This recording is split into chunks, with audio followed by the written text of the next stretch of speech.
Ayan guys, update sa ating playoffs sa NBA sa Western Conference. Ayan guys, nanalo ang Dallas kanina 1-1. Ngayon New Orleans, Oklahoma got 1. Ayan.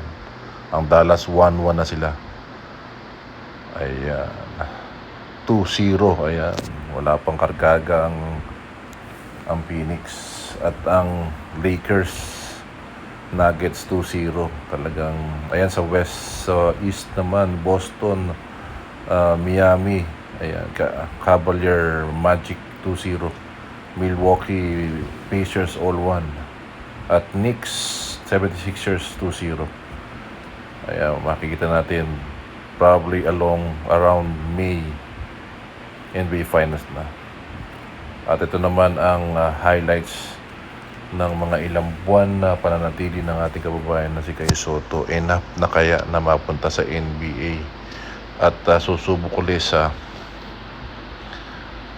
pangatlong pagkakataon at napapabalita na may offer sa NBA. So abangan natin kung yan ay talagang totoo at kinukuha rin ng Converge sa PBA.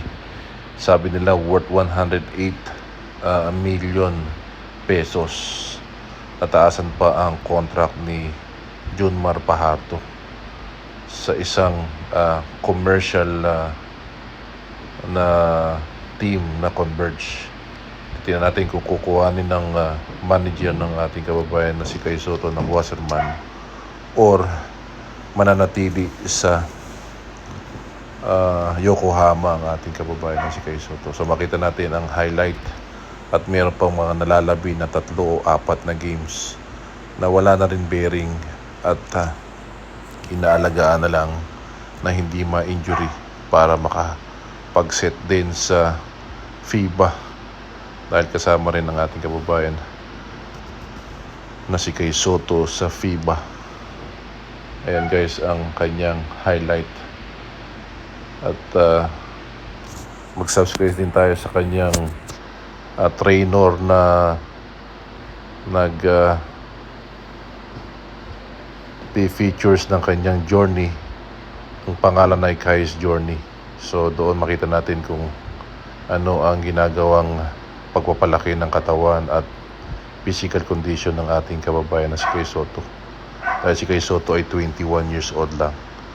So pinadadagdagan din ng timbang at pinalalaki ang kanyang muscles at pinalalakas ang lower at upper body strength para handang-handa na sa talagang bigating banggaan dahil ang kanyang mga nakakalaban sa B-League ay mga ex-NBA player.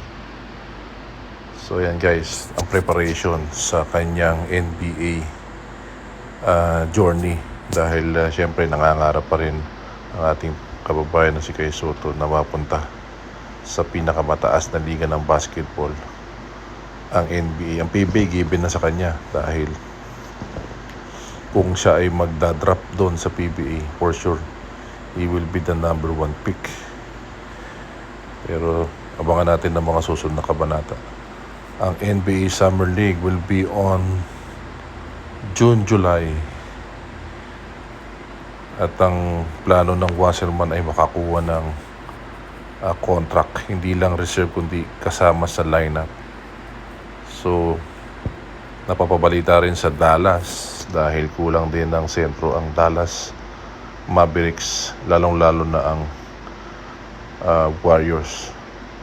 So yun yung mga kaganapan. So panoorin pa natin yung mga nalalabi na laro ng ating kababayan na si Kai Sotto. Abangan.